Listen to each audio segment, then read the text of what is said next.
हिंसा नहीं करेंगे। प्राणी हिंसा किससे होती है? शरीर से होती है। बुद्ध ने कहा कि पहली जो निर्मलता है वो शरीर की निर्मलता होती है। शरीर की निर्मलता कैसे? कोई भी व्यक्ति है, महिला है, पुरुष है, कोई भी है, अगर वो अपने शरीर से कोई दोष ना करे, शरीर से दोष यानी कि किसी को मारना पीटना या किसी के साथ कोई गलत काम करना, तो जो भी व्यक्ति शरीर से कोई दोष नहीं करता है तो वो उसकी शरीर की निर्मलता होगी। तो शरीर की दो निर्मलताएं बुद्ध ने बताई है। पहली यही कि हमें किसी को मारपीट नहीं करनी है, किसी के साथ गलत व्यवहार नहीं करना है और किसी के साथ कोई भी ऐसा गलत कार्य नहीं करना है जिससे समाज के लोगों को ये लगे या परिवार के लोगों को लगे और जो कानूनी रूप से भी अपराध हो। तो तीनों जो दो निर्मलताएं बताई है कि शरीर में दो तरह से आप निर्मल रह सकते हैं, एक तो ये हो गया। दूसरा क्या है? बुद्ध ने कहा कि वाणी की निर्मलता। वाणी की भी निर्मलता यही है कि जो व्यक्ति झूठ नहीं बोलता है या जो व्यक्ति इधर उधर की बातें नहीं करता है, और यही हम शील में बोलते हैं कि झूठ नहीं बोलना, निंदा चुगली नहीं करना, तो ये दोनों चीज़ें हैं, ये वाणी की निर्मलता है। अगर हम किसी के साथ में मधुर बोलते हैं, कठोर नहीं बोलते हैं, तो सामने वाले से हमारे संबंध अच्छे बनते हैं। अगर हम किसी पर चिल्लाते नहीं हैं तो सामने वाला बोलता है कि हाँ, इसकी वाणी कितनी मधुर है। तो बुद्ध ने वाणी पे ही कहा है कि व्यक्ति पहले शरीर से निर्मल बने, फिर वाणी से निर्मल बने, और तीसरा है मन। मन से भी व्यक्ति निर्मल हो। मन में किसी भी तरह का कोई भी बुरा विचार या किसी के प्रति द्वेष, किसी के प्रति ईर्ष्या, क्योंकि जब व्यक्ति के मन में किसी के प्रति ईर्ष्या होती है तो ही व्यक्ति वाणी से बुरा बोलता है और तो ही व्यक्ति शरीर से बुरा करता है।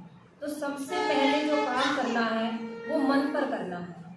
हमें अपने मन को इतना निर्मल बनाना है कि उसके अंदर से जो भी गंदगी है, जो भी उसके अंदर बुरे विचार आ जाते हैं, क्योंकि देखिए आप लोग सभी निरंतर जीवन जीते हैं, गृहस्थ जीवन जीते हैं। गृहस्थ जीवन में, सामाजिक जीवन में क्या होता है, प्रतिदिन रोज कुछ ना कुछ घटनाएं घटती रहती हैं। जब घटनाएं घटती हैं तो उन घटनाओं का हमारे मन पर प्रभाव पड़ता है। हमारा मन, अगर अच्छी घटना घटी तो मन में अच्छे विचार आएंगे, और अगर बुरी घटना घट गई तो मन में बुरे विचार आएंगे। तो बुद्ध ने कहा कि सबसे पहले अगर जिसने भी अपने मन को निर्मल करने का काम कर लिया, अपने चित्त को साधने का काम कर लिया, वो व्यक्ति फिर किसी पर भी विजय पा सकता है। तो सबसे पहले मन पर विजय पानी है। मन में किसी भी तरह का किसी के प्रति द्वेष, ईर्ष्या, दुराग्रह ना रखे।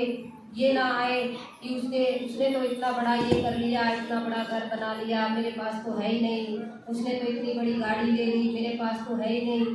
तो जब हम दूसरों से तृष्णा करने लगते हैं, दूसरों से द्वेष करने लगते हैं, तो हम आगे बढ़ने की बजाय हमारा मन और दूषित होता जाता है और हमारे मन में इतनी ज़्यादा ईर्ष्या भर जाती है। तो हमें लगता है कि हम जब भी वो व्यक्ति मुझे मिलेगा मैं उसे इतनी सुनाऊंगा, इतनी सुनाऊंगा। तो पहले ही मन ने सोच लिया कि मुझे उसे इतना सुनाना है। तो इसीलिए अगर हम मन में अच्छे विचार रखते हैं तो हमारी वाणी से भी अच्छा शब्द निकलेगा, अच्छे ही वचन निकलेंगे, और हमारे शरीर से भी कोई ऐसा काम नहीं होगा कि जिससे हमें उसका बहुत ही पूरे जीवन भर भुगतान करना पड़े। तो ये बुद्ध ने आप 3 निर्मलताओं के बारे में बताया है। और अगर हम बात करते हैं, देखिए हम रोज सील बोलते हैं, रोज सील लेते हैं, सीलों में भी यही बात आती है। बुद्ध ने इसमें अलग अलग बताया है शीलों का। पहला शील है वो शरीर की निर्मलता में आ गया कि हम प्राणी हिंसा नहीं करेंगे, हम झूठ नहीं बोलेंगे, हम व्यभिचार नहीं करेंगे, हम कोई भी ऐसा गलत कार्य नहीं करेंगे, झूठ नहीं बोलेंगे, निंदा चुगली नहीं करेंगे और नशा नहीं करेंगे। बीड़ी है, गुटखा है, जर्दा है, शराब है, इतने सारे नशे हैं। अगर इंसान नशा करना छोड़ दे तो इंसान का शरीर भी सुंदर हो जाए, वाणी भी निर्मल हो जाए और उसका मन भी निर्मल हो जाए। तो सबसे बड़ी जो बुरी बात है वो नशे की बात है। तो नशा ही व्यक्ति को बुरा बनाता है, क्योंकि नशे में व्यक्ति को पता नहीं चलता कि वो क्या बोल रहा है, किसे बोल रहा है। मन में बुरे ही विचार आते हैं। जब भी कोई व्यक्ति नशे में होता है, आप उससे देखना, मिलकर देखना, बात कर कर देखना, वो बुरी ही बातें आपको बताएगा। वो इंसान ऐसा है, वो इंसान ऐसा है।